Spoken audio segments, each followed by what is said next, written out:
सरकार बनती है। आपने देखा है, आपने वोट दिया, झूम करके वोट दिया बहुजन समाज पार्टी को। बोलो दिया कि नहीं दिया? कुछ मिला? बोलो कुछ मिला? नहीं मिला। हमने पहले एक दोहा कहते थे, जब आपके जिले में मैं आया तो लोगों को बहुत बुरा लगता था, लेकिन आज वो चरितार्थ हो गया कि हम लोगों ने वोट दिया, नोट दिया, सपोर्ट किया, रैली किया, माल खाया, सरकार बनाया। और सरकार बनाने के बाद हमको कुछ नहीं दिया। आप वही नेता कहां लेके जा रहे हैं? बोलो कहां लेके जाना चाहते हैं? समाजवादी पार्टी में औकात नहीं है। 1531 थाने हैं, 4 बार की सरकार बनी और 4 बार की सरकार में 1531 थाने में हर थाने पर यादव का बेटा सिपाही और दरोगा बन गया। बोलो सही कह रहा हूं गलत कह रहा हूं? हमारा हिस्सा कहां गया? 27% आरक्षण में बंटवारा क्यों नहीं हुआ?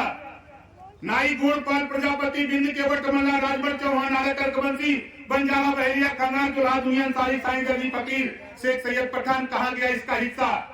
इसके बेटा बेटी सिपाही क्यों नहीं बने? आपने हमारा हिस्सा क्यों लूटा? लूटने वाला अगर तेरे बीच में आएगा तो बताओ उसका जवाब दोगे कि नहीं दोगे? सवाल करो कि तेरी सरकार थी तो तूने क्या दिया? सरकार थी, तूने क्या दिया? कांग्रेस की भी सरकार बना के देखा, बसपा की सरकार बना के देखा, सपा की सरकार 4 बार बनी, उसको भी देखा, और भाजपा भी सरकार चल रही है। आज तमाम नौजवान प्रवेश पत्र लेकर के मिल रहे। अब मैं कहता हूं घबराओ नहीं, उत्सुकता जगी है। 3 साल और वेट करो, 3 साल के बाद यही मायावती, अखिलेश, सोनिया सबको मजबूर करूंगा, तेरी सरकार बना के दिखाऊंगा। ये काम करने जा रहा हूं। ये बात विरोधियों को बुरा लग रहा है, जो छोट भैया नेता है, कोई मुलायम का झंडा लेके, कोई मायावती का झंडा, कोई अखिलेश का, कोई मोदी जी का झंडा लेके घूम रहा है। अरे घूमना है तो महाराजा सुहेलदेव जी के वंशजों, महाराजा सुहेलदेव जी का झंडा लेके घूमो, तब समझ में आएगा। नहीं तो बहुत होगा। ये लोग हमने के पढ़ावत रहा ना पाठ 16 दूनी 8। अब हम सब लोग मिल के पढ़ावल जाए पाठ 16 दूनी 32। बोला होई कि ना होई? ये देश में हमने हई तो हमनों के हिस्सा मिले के चाहिए, और नहीं तो अब मारी मारा होए के चाहिए। कितना जने करवा मारी मारा? मारी मारा बूथे पकड़े, ठीक है ना? आप घबरा मत, आपको दिखाऊंगा। चुनाव 24 का होने दो, चुनाव होते होते तब तक हम उत्तर प्रदेश में आग लगा देंगे, देख लीजिए। लेकिन ओम प्रकाश राजभर गठबंधन करता है आपके स्वार्थ में। सपा गठबंधन करे 9 बार तो सपाई बोलते हैं, कहा हमको दल बदलू है। वो 9 बार दल बदलते हैं। 1 बार भाजपा से गठबंधन किया, 2 बार बसपा से, 2 बार कांग्रेस से, 2 बार आरएलडी से, 1 बार निषाद पार्टी से, 1 बार हमसे, 9 बार। तो वो दल बदलू नहीं कहेंगे। लेकिन ओम प्रकाश राजभर जब आपके हित के लिए, आपके भलाई के लिए जब हम गठबंधन करते हैं तब बुरा लगता है, तब हमको कहते हैं ये तो दल बदलू है, हम तो 3 बार हैं, तू तो 9 बार किए हो, तुम तो 9 बार किए हो। शर्म नहीं लगती है बोलते हुए? अपना भी बताओ कि मैं 9 बार किया हूँ। ओम प्रकाश राजभर तो 3री बार में पिराता। घबरा मत, हम वो नेता ना है तो जी हजूरी करे वाला, जे जी हजूरी करे अखिलेश जी की, हाँ वो करे, लेकिन ओम प्रकाश राजभर हक के लिए दिख रहा, हिस्सेदारी के लिए। सही है कि गलत? हम पीछे कभी हटे? हम इस कचपुरा गांव में हमको याद है जब हम गाड़ी से आए थे, बगले खड़ा किए, कोई सुनने को तैयार नहीं था। फिर हम लोग कहे बुलाओ भाई 3 को, फिर बुलाया गया, समझाया गया, लड़ते लड़ते उस मुकाम को पहुंचा दिया हूं। साथी, आज तेरी पहचान, महाराजा सुहेलदेव जी की पहचान प्रदेश की राजनीति में नहीं, देश की राजनीति में लाकर के खड़ा कर दिया है। आज आज माननीय नरेंद्र मोदी जी को मजबूर कर दिया सुहेल देव जी पर बोलने के लिए। बोलो, बोल रहे कि नहीं बोल रहे? इसी अयोध्या में भगवान राम के मंदिर का शिलान्यास करने जब आए थे, तब उन्होंने कहा था कि जब तक महाराजा सुहेल देव जी के विचारों का भारत नहीं होगा, तब तक भारत तरक्की नहीं कर सकता। क्यों बोल रहे हैं? महाराजा सुहेल देव जी पर डाक टिकट जारी क्यों हुआ? महाराजा सुहेल देव जी के नाम पर ट्रेन क्यों चली? महाराजा सुहेल देव जी के नाम पर आज चारों तरफ चर्चा क्यों हो रही है? इस नाते हो रही है कि राजा के पास बहुत माल होता है ना, बोल लेना सर, लूट लेवन आई माल ओम प्रकाश राजभर हम पहुंचल है सही जगह, जहां माल बाल प्रदेश का खजाना। जब हम लगते कि बक्सा खोली, तब तक योगी जी ने कहा खबरदार, ये माल दूसरी तरफ बढ़े हो ना, इधर जाए इधर, कहना ना उधर न जाए, हमके तो इस्तीफा लेला, हम जाती ला, और जब पूरी ताकत के साथ आऊंगा तो तेरा बक्सा खोल करके समाज को देने का काम करूंगा। खजाने की चाबी बाबा साहब डॉक्टर अम्बेडकर जी ने कहा है कि political power is the master की, राजनीति एक ऐसी चाबी है, सारे बंद दरवाजे खोले जा सकते। साथी, उस चाबी को लेने के लिए हम 24 घंटे में 18 घंटा 20 घंटा हम मेहनत करते हैं। किसके लिए? आपके लिए। हमको तो एमएलए नहीं बनना है, यहाँ हमको चुनाव लड़ना होगा एमएलए का, तो हम गाजीपुर लड़ेंगे जहूराबाद। लेकिन हम यहाँ आपको क्यों समझा रहे हैं?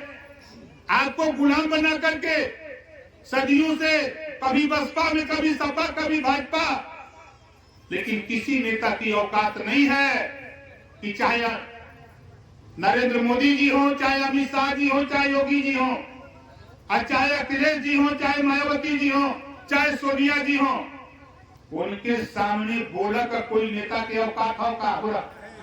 कोई के औकात हो? और जौने दिन जैसे कहा, ये राजभर सीना ठोक के बोलता है, क्या लगा? अब तो फरियाई। अरे जब हमारे महाराजा सुहेल देव जी का वंशज बिना देखले नदी में, पानी में बिना देखले निकाल दे, हम बहरे बोले निकाल दे, बिना निकाल देता, यहाँ तो आखिया से देख के मुहर मारे के बाद, यहाँ तो आखी से देख के बटन दबावे के बाद। हमारे का मकसद इतने बात हम ये बदे आल है कि आप आज के तारीख में आपके इतिहास को दबाने की तैयारी हो रही है। हमने 21 साल मेहनत करके महाराजा सुहेल देव जी को आज जमीन पर ला करके खड़ा किया। साथी, इस नाते हम घूम रहे हैं और आपसे कह रहा हूँ कि देखो, जो समाज अपना इतिहास नहीं जानता, अपने बुजुर्गों की कदर नहीं करता, वो समाज कभी तरक्की नहीं कर सकता। किसी की हिम्मत नहीं पड़ी उसको निकालने के लिए, भगवान राम और लक्ष्मण को धरती पे लाने के लिए। अगर कोई हिम्मत जुटाया तो हनुमान जी ने हिम्मत जुटा करके पातालपुरी से राम और लक्ष्मण को ले आए। बोलो सही बात है गलत है? सही है ना? उसी तरह जो तेरा इतिहास आज के 1000 साल पहले, हम जिस अम्बेडकर नगर जिले में खड़े हैं, यहाँ भी एक किला है ना, कहीं सुरहुलपुर का किला, बोलो है ना? सुझौली आप जानते हो, बगल का देहदुआर का किला, छोड़ दो, हम चलते हैं अपने आखिरी राजा पर। ये बहुत दूर नहीं बहराइच, और आप लोगों ने थोड़ी सी ताकत दिया। आपने बसपा को ताकत दिया, सपा को दिया, कांग्रेस को दिया, भाजपा को दिया, थोड़ी सी ताकत भारतीय समाज पार्टी को दिया। हम ले चलेंगे आपको बहराइच, जहां हमारे महाराजा सुहेल देव जी पैदा हुए। हम ले चलेंगे आपको वहां तक। 50 फुट ऊंची मूर्ति, 50 फुट ऊंची मूर्ति, 40 किलो की तलवार हाथ में, 10,000 करोड़ रुपए की लागत से। जब मैं मिनिस्टर था, 240 करोड़ रुपया जहां महाराजा सुहेल देव जी ने लड़ाई छेड़ा था, उसको पार्क बनवा करके महाराजा सुहेल देव जी की मूर्ति लगवाने के लिए सबसे पहले 240 करोड़ रुपया हमने दिया। जब सरकार ने देखा कि ये नेता मानेगा नहीं, तो सरकार ने भी सहयोग देना शुरू किया। 10,000 करोड़ रुपए की लागत से पार्क बना, मूर्ति बनी, चित्तौड़ा झील का सुंदरीकरण हुआ है। क्यों हुआ? जब आपने अपने बाप को बाप कहना शुरू किया। कर्जा माफ हो सकाला तब प्रदेश में, देश में गरीबन का भी बिजली का बिल माफ होए के चाहिए। ये बात के अगर कोई कहलक, 39 दल के लोग जुटे थे, किसी की हिम्मत नहीं पड़ी। अगर वहां कोई बोला तो ओम प्रकाश राजभर ने ललकारा। और देश में एक देश एक ration card, one nation one ration card का कानून प्रधानमंत्री जी आपने पास किया। एक कानून और बना दो, वन नेशन वन एजुकेशन, एक देश एक समान शिक्षा। जो पाठ्यक्रम, जो पढ़ाई अमीर के बेटा को है वही पढ़ाई गरीब के बेटा को भी लागू कर दो। इसी बात की लड़ाई को हम लड़ते हैं। दुनिया के तमाम देशों में शिक्षा फ्री है, तो भारत में भी गरीबों को शिक्षा फ्री कर दो। यही लड़ाई को हम लड़ते हैं। उन्होंने कहा कि और क्या करते हो? हम तो बहुत कुछ करते हैं। आप भी यहाँ विधायक पैदा किए हैं, यहाँ जितने लोग आए हो ईमानदारी से बताओ, आपके क्षेत्र का विधायक किसी को 5,000 रुपया दवाई के लिए दिया है? बोलो, दिया है? फिर किस बात के लिए वोट देते हो? देखो ओम प्रकाश राजभर, हम जहूराबाद से विधायक हैं, 17 करोड़ रुपया बीसीएम पर लागोगे तो 500 की नोट नहीं रख पाएगी। कुछ हमारे सियामऊ के हैं, कुछ मीरपुर, लल्लापुर, सुबादपुर के हैं, कुछ हमारे साथी मुलनापुर और रामपुर में। ये तो हम जानते हैं कि जब जब लड़ाई छिड़ी है हक अधिकार की, तब तब अधिकार को लेने वाला एक तरफ लड़ता है और दूसरी तरफ अधिकार न मिले, इसके लिए लोग लड़ाई लड़ते हैं। इस नाते हम तो यही कहते हैं कि जब 18 साल की उम्र में राजा बन करके, शासक बन करके महाराजा सुहेलदेव जी ने देश की गुलामी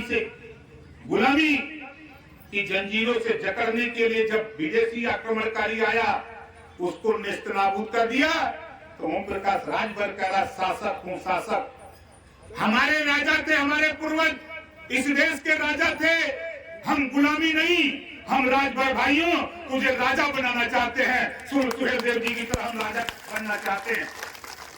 बाबा साहब डॉक्टर अम्बेडकर जी ने लोकतंत्र में बहुत अच्छी खूबी दिया कि अब तलवार चलाना नहीं, अब गोली बारूद नहीं, अब राजा पैदा होता है वोट से। इसी वोट से जो चाहो मान लो। अभी तक हमारे तमाम साथी, हमारे नेता लोग सिखाते रहे, हमारे नेता लोग वोट के बदले मांगते थे। क्या मांगते थे? कि दारू दे देना। नेता लोगों से मांगते थे दारू देना, तब नेता लोग दारू दे देते थे। नेता लोगों से मांगते थे कि हमको मुर्गा दे दो, मुर्गा दे देते थे। लेकिन साथियों, कभी आपने शिक्षा नहीं मांगी। कभी नेता ने यह नहीं पढ़ाया कि शिक्षा मांगो, तेरा तब कल्याण होगा जब तुम पढ़ोगे, तभी आप आगे सोचोगे। आज तो मुझे खुशी है कि हजारों राजभर ही नहीं, तमाम वंचित शोषित को बता दूं, 8 महीना पहले उत्तर प्रदेश में एक कानून बनल बा। हर विधायक 403, हम वही में है, 403 विधायकों के लिए मुख्यमंत्री जी ने आदेश दिया है कि एक विधायक अपने विवेक, अपने पैसा जो मिलता है इनको विकास निधि से 25 लाख रुपया गरीबों को इलाज के लिए दे सकता है। कितना रुपया? 25 लाख रुपया अपने विधानसभा में गरीबों के इलाज के लिए 10,000, 20,000, 50,000, 1 लाख, 2 लाख, 5 लाख तक रुपया एक मरीज को देने के लिए योगी आदित्यनाथ ने कानून बना दिया। 8 महीना हो गया, 25 लाख में 22 लाख हम अपने जहूराबाद बांट चुके। बोखारो देते आवता, वो हमने आवत, हम चिट्ठी लिख देते हैं कि जाए इनके 5,000 रुपया दे दे, इनके दवाई करे। सीडीओ के यहाँ से पैसा टन जो न नहीं जाता। तू लोग वोट दे ले है ना। 8 महीना हो गए 25 लाख रुपया मिला था, कहाँ जाता? ये दवाई का पैसा हो, ये जुटावत हुआ सर। जब चुनाव आई असली दवाई लेके अहन न, तब कहियन की नौजवान है पिया 2 पैकेट खबर नहीं 5 का 5 ले ला, लेकिन इधर है नेता लोग। मैं तो कल शाहजहांपुर में बोल रहा था, विधायक जी बैठे थे। विधायक जी ने कहा कि नेताजी धन्य है आप, मुझे भी नहीं पता था, आज आपने हमारी आंख खोल दिया। कल से हम यहाँ कोई भी हमारे विधानसभा में पैसा मांगेगा, हम उसको देने का काम करें। ये बात तो हम बता रहे हैं, तो लोगों को बुरा लग रहा है कि यार ही कुल कहीं बतावत को। 5 करोड़ रुपया जीएसटी कटले के बाद 4 करोड़ उठाते। कांग्रेस की सरकार में कानून बन गया होता तो आज आप हाथ नहीं उठाते। यही तेरी बीमारी।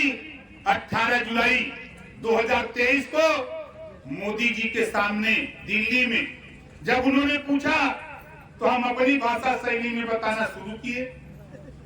हमने कहा कि माननीय प्रधानमंत्री जी, हम गौवा में जाते हैं तो पता लगा कि आपने एक टेंडर दिया स्मार्ट मीटर लगाने का। तो जब स्मार्ट मीटर लगाने का जो टेंडर लिया, ठेका लिया, वो अपने मेथ को भेजा गांव में। जब गांव में मेथ गया तो मेथ जाने के बाद गांव में कहा कि भाई फ्री में मीटर बा। फ्री में मीटर जब गांव वाले सुने तो गांव वाले कहें कि तब लगा दे, कोई मड़ई में, कोई दिवाली में, कोई पेड़े में, जे चाहे टनवा लेलस। तो करे बाद गरीब पूछ रहे कि बिजलियों फ्री में बा, तब मेज का दृष्टि हाँ फ्री में बा। वो धीरे से करे कि कोई सुने न, बिजली फ्री में बा। अब गरीब ठोकवा लिया स्मार्ट मीटर, अब उस फ्री स्वतंत्र बाकी बिल तो नहीं करी। 3 साल 4 साल भीतर तब कोई कि हम 30,000, 40,000, 80,000, 90,000, 1-1 लाख रुपया बिल लगल बा।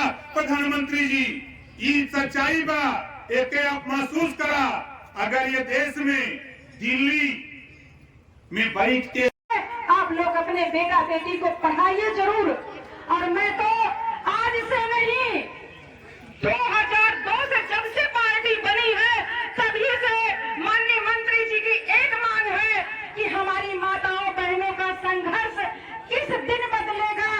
वो मांग मैं बताती हूँ, जिस तरह बिहार में दारू बंद है, जिस तरह गुजरात में दारू बंद है, उसी तरह हम उत्तर प्रदेश में आपके कारवा की लड़ाई लड़ रहे हैं कि उत्तर प्रदेश में शराब बंद होना चाहिए। बताओ बंद होना चाहिए कि नहीं बंद होना चाहिए? तो आप लोग मेरा साथ देंगे ना? देखिए, बिना लड़ाई से कुछ नहीं होगा। और मैं वादा करती हूँ, मैं ऐसा नहीं कहती हूँ तो कोई दूसरी सरकार दे दे। जब तक आप अपने महबूब नेता को, जब तक आप अपने बेटा और भाई को, मणि ओम प्रकाश राजभर जी को मुख्यमंत्री की कुर्सी पर नहीं बैठाओगे, तब तक कोई माई का लाल दारू नहीं बंद करवा सकता है। तो इसलिए आपको संगठित और संघर्ष करना होगा। दूसरी चीज, आप लोग इतिहास नहीं लिखा। जब इतिहास नहीं लिखा तो हमने भी जब पढ़ा कि भगवान राम को, लक्ष्मण जी को